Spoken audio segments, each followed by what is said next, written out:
My name is Alexander Choi. I'm one of the co-founders and the CEO of Perfectly Dosed. Awesome. Let's give me a cloud level overview as far as what it is at Perfectly Dosed that you guys do. Yeah, so we are one of the primary providers of the emulsion ingredients to the hemp beverage sector. Emulsions are the means by which we're able to get cannabinoids from the hemp plant, like CBD and THC, into beverages. So we do the specialized manufacturing that takes those cannabinoids, which are oils and not compatible with beverages, and turn them into an ingredient format that works in beverages. Excellent. Now, talk a little bit about, because I want, before we jump into your story, I want to jump in a little bit about the evolution of those raw materials over the past few years, and kind of talk a little bit about what it is you guys do and maybe some unique points that maybe might differentiate you from other people. Yeah, so we were the first company to focus the production of these emulsion ingredients solely on the hemp sector. We started this company back at the University of Chicago. They were actually our first investor, and we came out of the incubator system. And I think what kind of continues to differentiate us is not only the sole focus on the hemp sector and the hemp beverage industry, but also the scale and expertise that we're able to provide, given that we've built infrastructure so early and continue to expand it as the industry has grown, and really have seen and developed a lot of relationships that are mutually beneficial, not just to our clients, but also to other value players within the supply chain, whether that's distributors or retailers. And so to kind of put a finer point in it, I think when people come to us and stick with us and work with us over the span of multiple years, it does come down to, yes, we're providing an ingredient that absolutely works. And we've done over 500 million products, I think, since we launched. So there's quite a few points that we've been able to kind of draw different samples from and make sure that things are working properly. But also it's just that we try to operate at the intersection of not just what our clients need, but also what they need to continue to grow and what they will need to continue to grow. So providing that level of scale, the guidance, the research, the new product development, all that kind of good stuff is really where we try and differentiate ourselves. So really, for anybody, about 60% of our audience is all B2B. It's founders, owners, senior leaders, and things like that in other businesses and this sector as well as others. Let's talk a little bit about, from a consumer that might be listening to this, explain a little bit about what your product and what role it plays in, let's say, a 12-ounce can if they grab it off the shelf. Yeah, so I think if you want to zoom out at the highest level, you can think about salad dressing for this analogy. Salad dressing will separate over time. You're going to have your oil at the top and your water at the bottom. And that's because they're not compatible. Oil and water do not like to mix.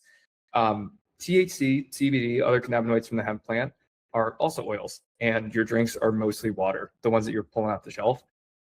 And so if we didn't do something to mix it up, right, to shake it super thoroughly, that oil would separate on top and it would just sit there like a little film, and then the rest of your drink would be a drink with no cannabinoids in it. What we do is we essentially take those oils and we turn them into something that stays within the drink. It's like a mixed up salad dressing, but it can stay as a mixed up salad dressing. I've never said that word so many times consecutively, for up to a year. And so the processing that we do, and this can get a little bit more technical now, and obviously the consumer is never going to really think about this, but maybe it's interesting to just kind of know, is we're taking those, for example, THC, breaking it down into really, really tiny little droplets, right? Nanometers in diameter, smaller than the pores in your skin. And we're taking each of those droplets and we're wrapping them in a carbohydrate. So that carbohydrate's forming a shell around each of these little droplets. And the inside of the carbohydrate shell really loves oil. So it's attached to that on the inside. And then on the outside of it, it really loves water. So it shields the oil from the water. And so because of the way that we've engineered it so that the particle sizes are very similar and they have, I'm trying not to use super technical terms, but they repel each other with equal forces, it means that all these little droplets of THC are spread evenly throughout the beverage and they don't separate, right? They don't go up to the top. They actually stay distributed.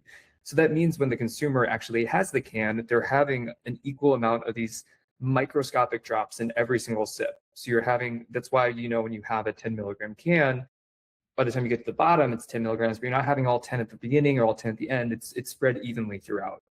The other side of what we do from the processing side is because of the ingredients that we do and the particle size that these little droplets are, because of all that, you can also expect a very similar onset, peak, and offset of the effects that sort of mimics alcohol in terms of when you start to perceive that, you're getting a little bit, you're feeling things a little bit, and when you kind of are the most high and then when it wears off. That's a byproduct of also the way that we created the ingredients. So again, you're getting that absorption faster, you're getting it into your bloodstream faster, and it's sort of it's making its way through your system. Thinking about bodily functions in like non-scientific ways is such a weird exercise. But yeah, I think when you kind of back it up to the highest level, what we're doing is we're taking these oils, we're making them super small, we're making sure that they're dispersed throughout the beverage, so that way when you drink it, because of all the science that we've done on the back end, when you enjoy it, it just kind of feels like that experience that you kind of know and love to have. I want to say I've been working in this industry for years representing brands, and I felt like I've done the certifications and everything. Your metaphor was the best metaphor I've ever heard, and the way you just broke it down was perfect, to where I actually understood something I didn't really always understand as well. So I thank you for that. Well, thank you. Let's talk a little bit about like entrepreneurship. So I saw you have co-founders, how you said. So who are the other founders? And then take me literally to the bar stool or the couch, or where was the idea birthed for what you guys are doing today? So I think what's funny about the way that Perfectly Dosed is structured is, yes, I have two co-founders, Glenn and Liam, and neither of them were actually there for the metaphorical couch that we started this company in. This actually started as a joke for a class project, my senior year of college. And the reason that it was a joke was, one, because I didn't think that you could seriously do THC for school. Like, there was no way that in my mind that computed. And the second part was that I had a full-time job that I accepted, and I already spent the signing bonus, and I was not in a position to pay that signing bonus back. So we're taking this class. It's senior year. It's me and a bunch of friends. We have to do a group of 5 of us, and we're like, okay, we have to come up with this fake company and defend it, and we're going to get a grade based on how well we defend the company. And I will let you know that I got a B in that class. I did not get an A on it, but clearly they thought that the concept was good enough for us to progress into the school's venture competition. But the original premise of the company was actually, it's tangentially related to what we do now, but it's a different version of it. So the ethos has always stayed the same, but the way that we deploy the product into the market has evolved. The first iteration was to make granola bites. Granola bites that had 2.5 milligrams of THC that were fast acting, because we're sitting there and we're like, let's make edibles for the people who are not going to dispensaries but should be going to dispensaries. So all of this is being contemplated from the perspective of the rec market, from a marijuana perspective. And what ended up happening was we went into the school's venture competition. And this is it's a very intense competition. It's still technically a class project, but the class projects that have come out of it have since turned into like Grubhub and Venmo, Foxtrot, that retailer that's kind of dotted across the Midwest and Eastern Seaboard. Simple Mills, I think they just sold for like 800 million or something like that. So this is a relatively serious course. And so we ended up making it to the finals. Also, I don't think I got an A in the class, weirdly, but we did get our first investment from the school, and we then became, from at least my knowledge, the first cannabis company backed by a university. At which point I said, shoot, I'm going to need to figure out how to pay my signing bonus back. And the company at that point kind of evolved after graduated. Most of the founders decided, or co-founders in the class project decided, that they would rather take their investment banking or consulting or accounting jobs instead of kind of going into this entrepreneurial world where you have no dollars whatsoever coming in. And I was pretty much the only one left. And so went through this whole process of, again, trying to get these granola bites into the market, and then really quickly realized that there were two just massive problems. The consumer issue that we were trying to solve hadn't changed, that consumers didn't want the high potency, long onset stuff that was in dispensaries, especially if they were like a kind of curious consumer. But they didn't want to go to dispensaries at all whatsoever, because they're like, it's inaccessible and it's not part of my daily routine. They didn't want something that would be in like an edible form. There was just this, they were like, I would prefer to drink it if I could do anything, because people are just so used to, and maybe this is specific to America, maybe not, they're used to drinking things for effects, alcohol, electrolytes, you name it, people will have made a drink out of it. And then the third thing being that dispensaries just didn't want to carry anything that was low dose or a beverage whatsoever. So we had a retail channel problem, and we had a consumer getting to that retail channel problem as well. So that was kind of the dual-sided component, where we were sitting there and I was like, I don't think this is going to work. Like, we have this product, but there's got to be a different way to get this product to the market. And that's when I kind of met my co-founder, Glenn. And then my co-founder, now co-founder Liam, was my buddy from undergrad. He had gone back to Colorado a year after he had graduated, and then kind of resurfaced around the same time that I had connected with Glenn.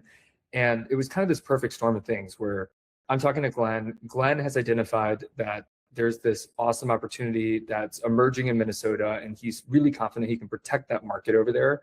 And Liam is a person who's willing to take that crazy leap and join the team and work these 18-hour days in a lab coat in a warehouse trying to figure out how to make this ingredient.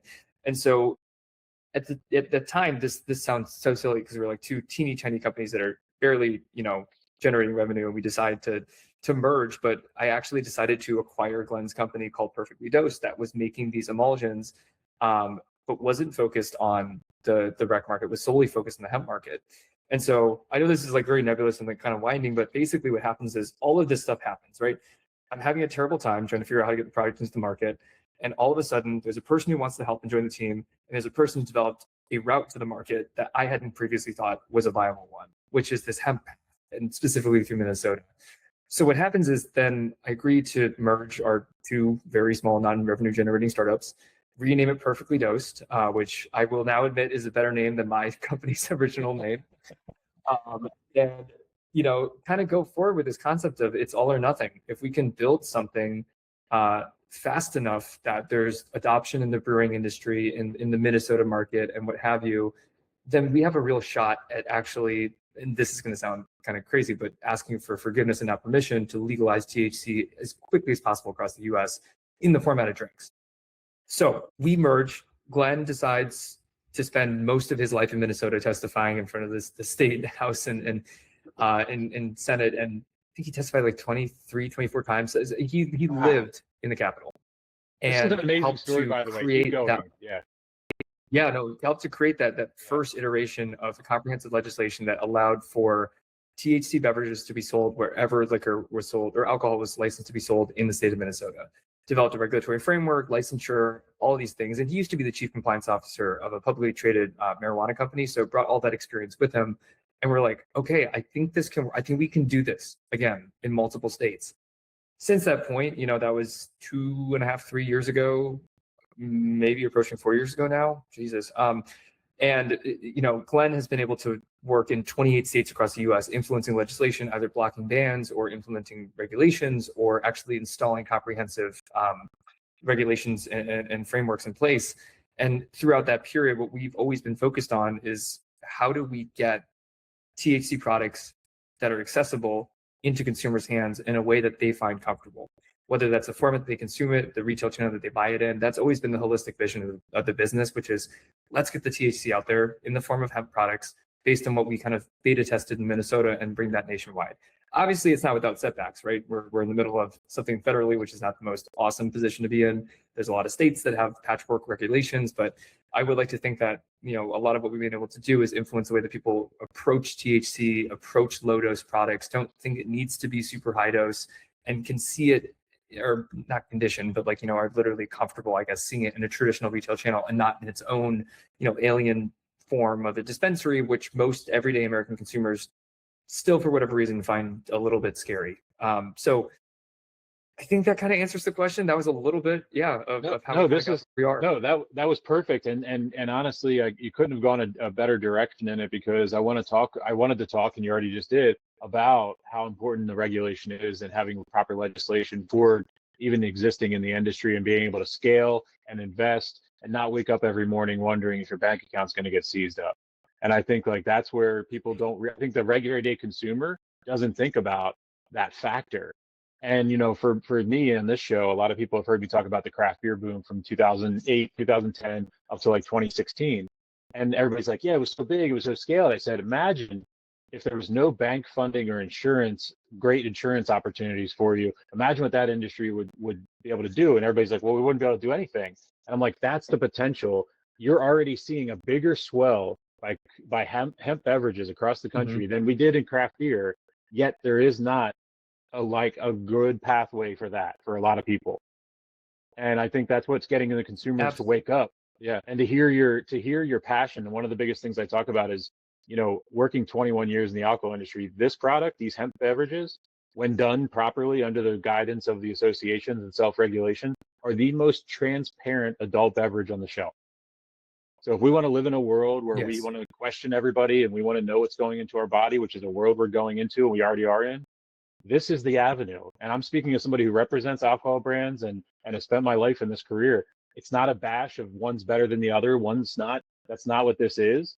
But if your goal is to know everything that's going into your body, this is your pathway immediately. Absolutely. And I think you bring up an important point too, because a lot of people in the earlier stages of this sector growing were concerned that, and I say this in the perspective of someone who worked with a lot of breweries very early on, trying to convince them to launch these products.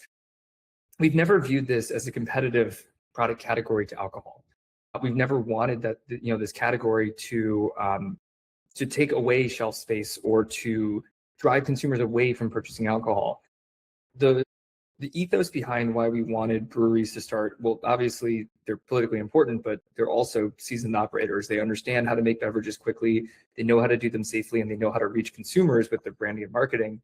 But I think the final point that we kind of really landed on is that brewing is in decline. You can't deny the numbers, seeing that craft beer is especially being one of the hardest hit sectors right now in terms of decreasing alcohol consumption, and whether or not it's cyclical or this sort of downward trend is to stay. What we wanted to give them is an option to develop another revenue stream so they can do what they want to do, which is to continue to make really good beer. They have the talent and they have the equipment and they have the know-how. And so we wanted our ingredient that we're making, this emulsion, to be accessibly priced, relatively easy to use, to have really favorable unit economics for them, and also to resonate with consumers with the level of consistency and trust that they can build with these products, not just like a quick cash grab, but like this can be a mainstay, LTO of some kind that, I don't know, just I guess once it becomes popular, sticks on the menu for a while. And that's really always been, again, what we focused on from how we've helped to enable a lot of breweries, literally hundreds across the US at this point, to launch into the space, which is, this is not to, get people to stop coming into your breweries and staying for more pours at the tap. It's to, get those consumers that you used to have coming in on a Tuesday to buy a 6-pack, but have since kind of stopped, and now they only buy that 6-pack on Fridays, and instead of twice a week, it's once a week. Get them back in on Tuesday buying a different 6-pack, so you're still getting that revenue. That's I was recently on a podcast in Philadelphia called Brewed At, and it's a beer podcast, and they invited me on specifically to talk about hemp beverages, and it was amazing. Like, the whole reason that I got invited on was because of a LinkedIn post that I did, which was like a big aggressive rant, as I do a lot of times, and that's what I'm known for. I'm a polarizing person when it comes to it. Either love me or you're very uncomfortable around me. And one of the things, as he said, he's like, I've been against hemp beverages this whole time. And he goes, and then I saw your post. And then 3 days later, I'm driving and I'm thinking about your post. And then I sent you an Instagram message, and I never met you before. And then I spent 5 minutes on the phone with you. And then I invited you on my show because I needed the world to know that the myth is there and it's not competition. It is a revenue stream. And his exact words is like, we're getting a gift. It's like, it's a golden gift. Absolutely. It's a gift is that's a very wonderful way to put it. In my mind, it has to be one of the tools in your tool belt to meet today's consumer where they are. Businesses have to pivot all the time.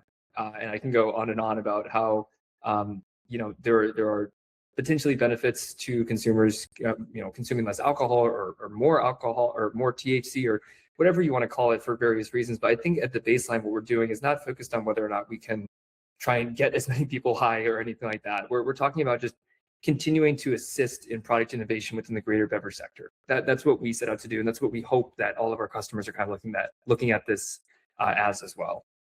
No, that's well said. All right, as we kind of close out, is there anything you guys want to talk about as far as this year, or is it really, maybe telling the public, as far as, contacting their elected officials and things like that? Is that kind of something there? Yeah. So, I think the biggest thing probably for, in part, breweries and alcohol companies, but also for folks that are in the industry, there is a lot of consternation and stress that comes along with things that we can try to control and a lot of things that we can't also. And so our team has been steadfast in the position that what's happening federally is in a net, not the current way that it's drafted, but as a net, it's a benefit to the industry. It's a legitimization, it's installed regulations, and it's a way for us to say we have a rule book to follow. We don't just have our own rules that we drafted for ourselves. What happens now and what matters the most is figuring out how do we successfully negotiate so those rules are not too prohibitive for people to operate, but rather create a framework that promotes a safe and responsible industry. We do host a weekly government affairs update. Essentially, it's a webinar, which I can send you the link for if you want to put that out there. But I also just generally encourage folks to get involved, whether that's with their craft brewers guilds or with their distribution guilds, retailer guilds and alliances, or the Hemp Beverage Alliance, which is it's a lot of opinions, but it's good resources, as many of these trade associations are, just to stay up to date on what to do. Because right now there's over a dozen bills that are active, contemplating different ways to either extend the implementation of this ban or to reconstruct it in its entirety in the middle of a midterm year, which is a very tall order.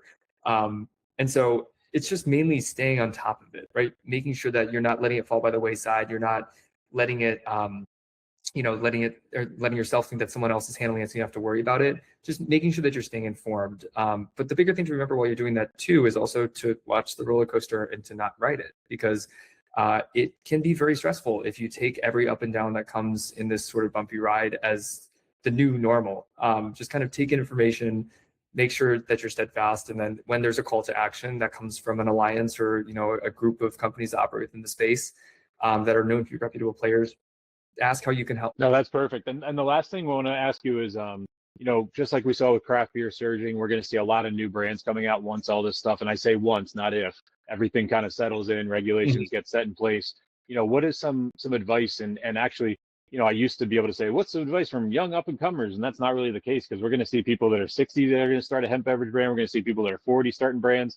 Any age, what's some advice that you might tell them as they're watching all this and seeing an opportunity for something that they're passionate about? And especially hearing founders like yourself on this show, speaking from the heart, telling your story, and really connecting to these consumers. You guys are all inspiring people to want to be a part of this industry. So give a little tidbit of advice or anything like that for somebody with that in their mind this weekend or anytime. Yeah, so I guess I'll give two different pieces of advice here. So I teach entrepreneurship, or rather guest lecture, at my old alma mater, and it's business school.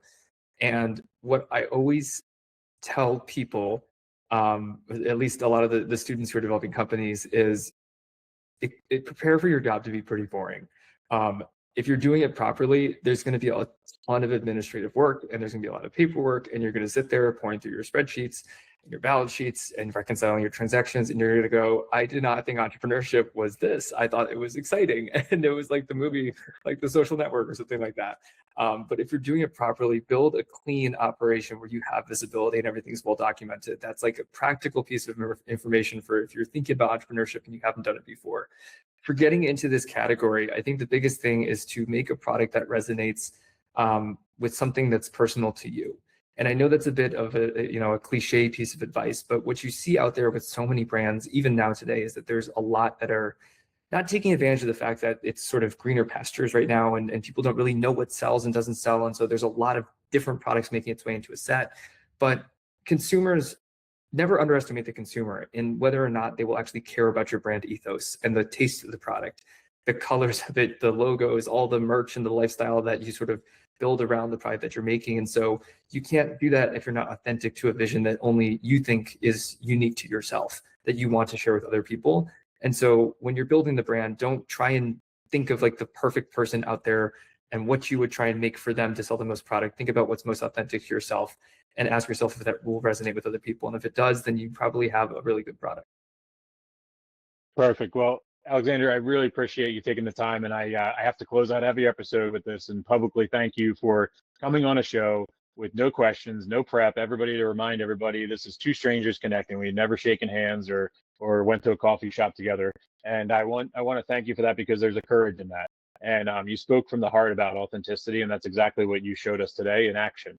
And you didn't ask for questions, and you didn't ask for prep, and you didn't ask for anything leading to understand topics. And the courage is very well known right now. So I appreciate that, and I want to close out reminding everybody that this world is a beautifully destructive place, and we are all in this together. And when you're walking down the street, when you look strangers in the eye, smile at somebody. When you're filling up coffee at the gas station, ask the person how they're doing at the station next to you, and actually pause and wait for them and understand and really care about what they say. And I want to, again, thank you, Alexander, for your time today. I really appreciate it. Thank you, Nate. I appreciate it too. Thank you, man. Well, have a good one. Enjoy the weekend. All right, bye.